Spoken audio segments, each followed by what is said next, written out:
Assalamualaikum warahmatullahi wabarakatuh.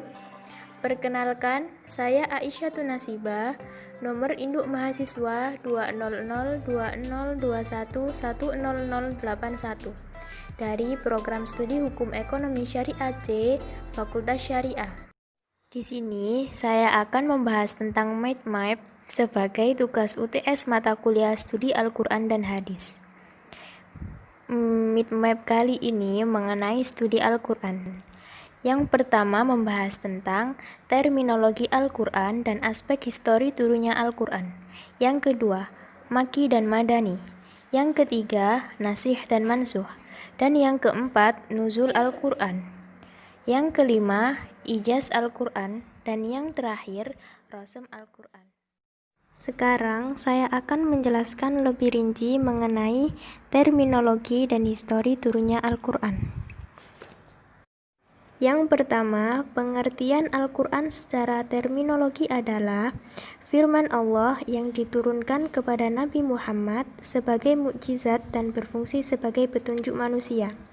Disampaikan dengan bahasa Arab yang diawali dengan Al-Fatihah dan diakhiri dengan An-Nas, serta bernilai ibadah bagi pembacanya. Yang kedua, histori turunnya Al-Quran. Bermula dari sebuah kawasan bernama Jazirah Arabia, terletak di Asia Barat Daya. Jazirah Arab terbagi dua bagian, yakni utara dan selatan.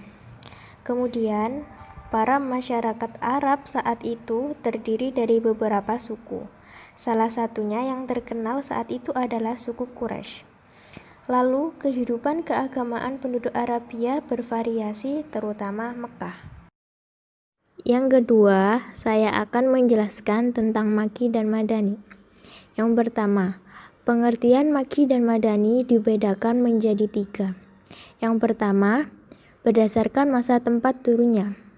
Makiyah adalah suatu ayat yang diturunkan di Mekah, sedangkan Madaniyah adalah suatu ayat yang diturunkan di Madinah. Yang kedua, berdasarkan masa panggilan ayat.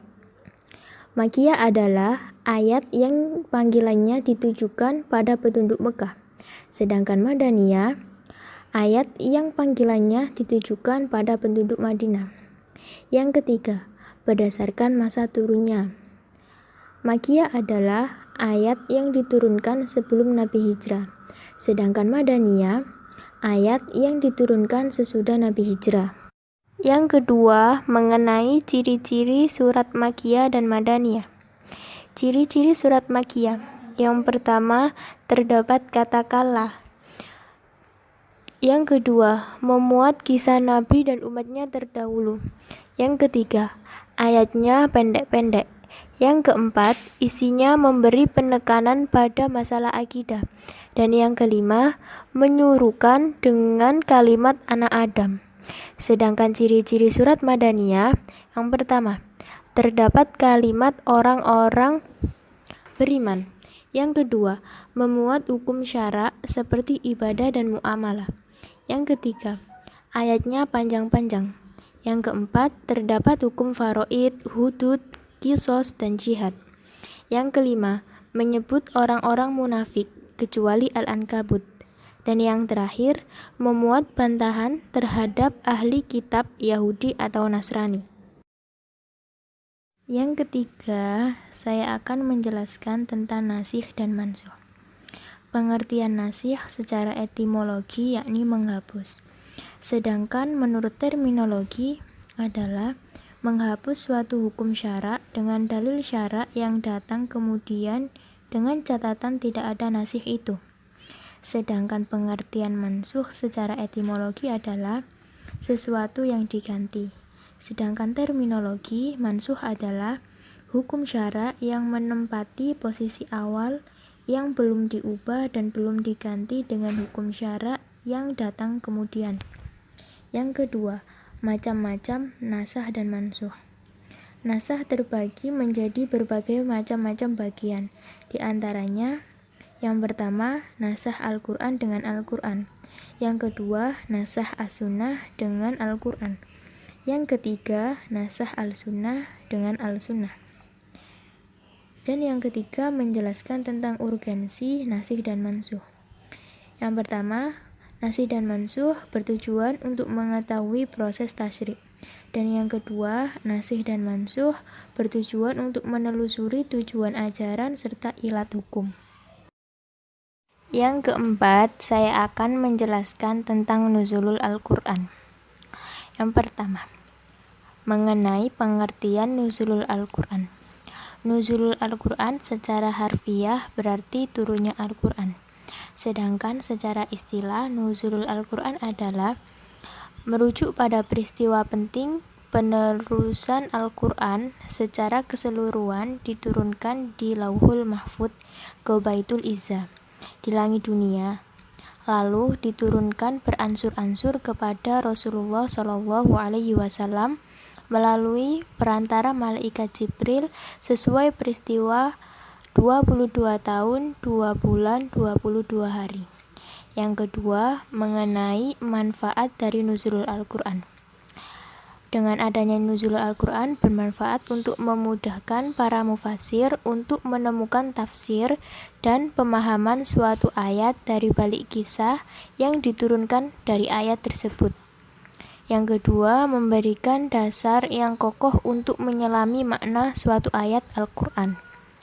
Yang ketiga, mengenai sistematika nuzulul Al-Quran yang turun kepada Nabi Muhammad SAW.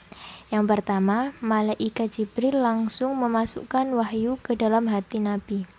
Yang kedua, malaikat menampakkan dirinya kepada Nabi Muhammad SAW. Dan yang ketiga, wahyu datang kepada Nabi seperti gemerincing lonceng. Nuzulul Al-Quran biasanya diperingati pada tanggal 17 Ramadan. Yang kelima, saya akan menjelaskan tentang ijaz Al-Quran. Pengertian ijaz Al-Quran adalah sesuatu yang luar biasa yang diperlihatkan Allah melalui para nabi dan rasulnya sebagai bukti atas kebenaran pengakuan kenabian dan kerasulannya. Sedangkan macam-macam ijaz Al-Quran, yang pertama yakni mukjizat material indrawi, dan yang kedua mukjizat immaterial logis dan kekal.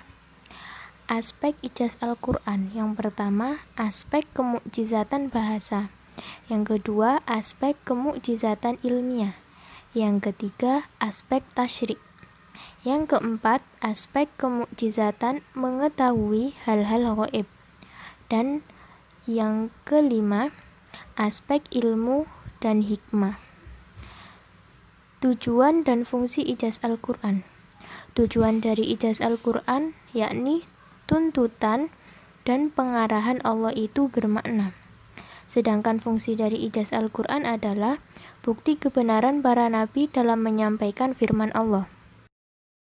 Dan yang keenam, saya akan menjelaskan tentang rasm Al-Quran. Pengertian rasm Al-Quran adalah ilmu yang mempelajari tentang penulisan mushaf Al-Quran yang dilakukan dengan cara khusus, baik dalam penulisan lafal-lafalnya maupun bentuk-bentuk huruf yang digunakan. Rasm-rasm Al-Quran yang terkenal biasanya adalah rasm Utsmani, Arudi, dan Nahwiyah. Manfaat dari rasm Al-Quran sendiri, yang pertama, memelihara dan melestarikan penulisan Al-Quran. Yang kedua, menunjukkan makna atau maksud tertentu. Dan yang ketiga, menunjukkan keaslian harokat.